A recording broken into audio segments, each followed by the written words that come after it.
Hey everyone, Mango7Roll here. How we doing today? Welcome to another episode of Arknights. This is going to be kind of a different style of video for me. We're going to talk about summoning premium currency skins and how to handle this game in general. I get a lot of PMs from people that are just so worried, you know, they're freaking out because other people are level 50 and they're level 25 and they don't know what they're doing wrong. And I just want people not to worry, you know, like Arknights isn't that type of game. It's not a game where if you don't get to the top right off the bat, you're gonna miss out, you know? Like there's a couple things, if you don't get there right off the, like right away, you're gonna slow down a little, but not enough to really matter. One of those being the base, the other being the annihilation thing. So I really just want people, if you're one of those people that has messaged me or is thinking, you know, like I'm seeing all these people doing all these stages I can't do and I feel like I'm so far behind and I don't know what I'm doing wrong.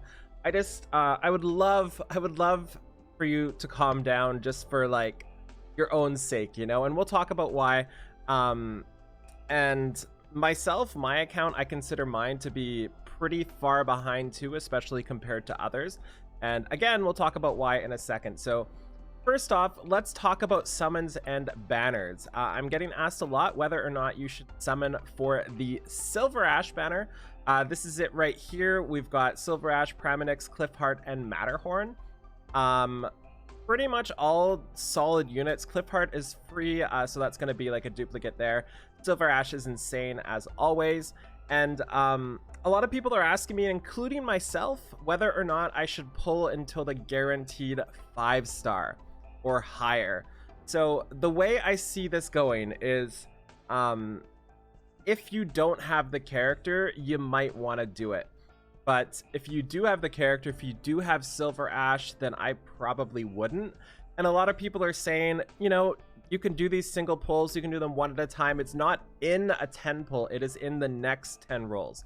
So if you get a 5-star or 6-star in your first 3 single pulls, it will take that guarantee.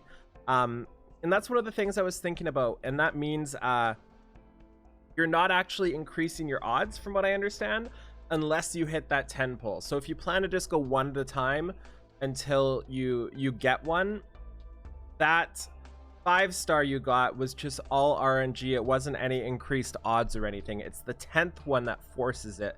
That is the increased odds. So keep that in mind going forward on whether or not you want to push for that single 5-star or higher, because 6,000 is a lot. Currency in this game is not something that is really accessible, so really keep that in mind. Speaking of banners, we also have a list here on Game Press. Just search Game Press banner list if you want. We have Silver Ash right now. We are getting Siege, Platinum, Nightingale, Franca, and Texas. I will be summoning on this banner here. We're then getting Ayafiala, Ifrit, Meyer, Lapland, Silence. Again, assuming it lines up with previous versions. This might be wrong. You can see the list here. We're getting more and more. So really plan ahead with what you want to summon for. Also, in terms of limited banners, there are no limited banners in this game as of like 2 weeks ago or something similar, where they got a limited banner pretty much around the time we were getting the release. So we won't see a limited banner, or we shouldn't see a limited banner for quite a long time. Also to note, in terms of your pity rate in this game, your pity will go to the next banner. I don't exactly know the details. Like, I understand the details, but it's hard to explain. So all of it's right here if you want to read it. But your pity rate, if you summon 10 here, your pity will go towards the next banner as well, excluding limited. So your rolling pity rate will not hit the limited banners. So now that that's out of the way, I want to talk about Originite Prime now. So Originite Prime, a lot of people right now are using them for summoning. They can convert, for example, I can convert 5,580 Originite Primes into Arundums, or the other way around. And I need you to understand that these are very limited. These are not something that are going to replenish. They're not something you're really going to get an influx of them regularly. There's something that is super duper rare and you need to be careful with. And this is one of the reasons why some people are so much higher level than others. Specifically, anybody who is spending their Originite Prime, one day I'll get that name right, on refreshing here is going to be so far ahead, like weeks ahead of where you are if they're doing this every day, maybe even months in like a week from now. Because if you think about it, this will give you like 1200 sanity a day by refreshing 10 times. And I don't know how much sanity we regen a day, but it is not 1200. So the amount they will be ahead of you is unfathomable. And that's something I feel like you just need to get used to for this game. And it's something I got used to. I started to refresh myself because I was panicking because people were getting ahead of me and I didn't know what to do. But because these are such limited resources, I really think you should consider whether or not you want to refresh before you go ahead. And again, there is no PvP. There is nothing you're missing by not doing these things. Let's say you are able to do Annihilation, so that's the one big thing you can do. Somebody else is using all their 10 refreshes a day and you're not. They're gonna have essentially the same efficiency with their stamina as you are with their sanity. I mean, the only difference is they're gonna get there faster, and once they hit the end, they're gonna farm the end thing basically longer than you, and they're not gonna gain anything from it in terms of like over time stuff, like in I don't even know how to explain this. Like, they're not going to gain extra rewards from PvP or something like that because there is nothing like that. So just keep that in mind. Also to note, you are going to need to save your Originite Prime for two things that you're probably really going to want, especially if you're free to play. There are the pack store here. These pop up every 5 levels. Right now, my level 35 Pro Enhancement pack cost me 8 Originite Prime. I believe it goes up to like 28 or even higher. So if you are spending all your Originite Primes on your refreshes, you are not going to have enough for these. And like I said, you're not going to get many more past the initial rush. And then there's also something we haven't got in the game yet. And I honestly think the reason they're not in the game yet is because they want to drain us of our Prime first. So we'll also get outfits. You'll only be able to buy the outfits for Originite Primes as well, and this is going to cost you 15 to 18 Originite Primes from what I understand.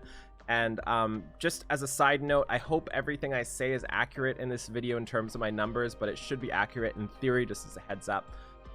So if you are going to want outfits, you are not going to be able to get them without spending money if you use your Originite Prime willy-nilly, or whatever you wanted to say.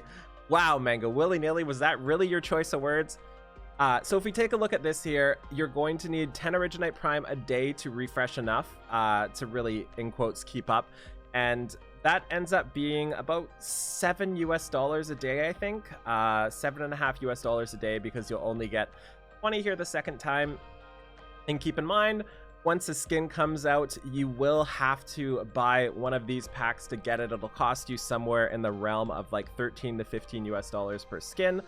So you just need to be careful. I just want to get this through people's heads because a lot of people don't understand the rarity of Originite Prime. They think it's like Epic 7 or like any other game where you get currency and you spend it and you get more currency and you spend it and you get more currency.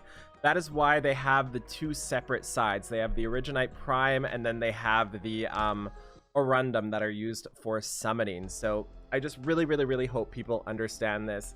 So yeah, that is the main thing I wanted to get across here. I just wanted to make sure people understand Originite Prime and understand Orundum. I'm not sure the total. There's threads on Reddit showing how much you actually get, but I'm not sure the total of Orundum you do get every week, but you do get a decent amount of Orundum, especially through Annihilation and dailies and stuff. It's just Originite Prime that is the tough one. So you will be able to do summons, you just will not be able to do the refreshing, and you will not be able to do the skins if you spend your Originite Prime not so wisely as free to play. And you also will not be able to buy the packs in here for the level up packs, and these are really good value. They basically have perfect Orundum refund from them too. There's also a lot of people like me who just I don't care about getting ahead with my sanity refreshing. I just want to play the game. And I know there's a lot of people that are very much like that. And I made the decision to kind of chill out. And I guess it's up to you to decide if it's worth to refresh that button and have to spend for the skins later. So I just want to play, you know? It's such a hard decision to make. So that's about all I wanted to talk about. I think we covered everything here. I hope this helps you out. I really just want people to understand, because the amount of questions I get asked about this sort of thing is through the roof. So thank you so much for watching. Feel free to like, comment, and subscribe as always. And I will talk to you folks all later. Have a wonderful day. Bye, everybody.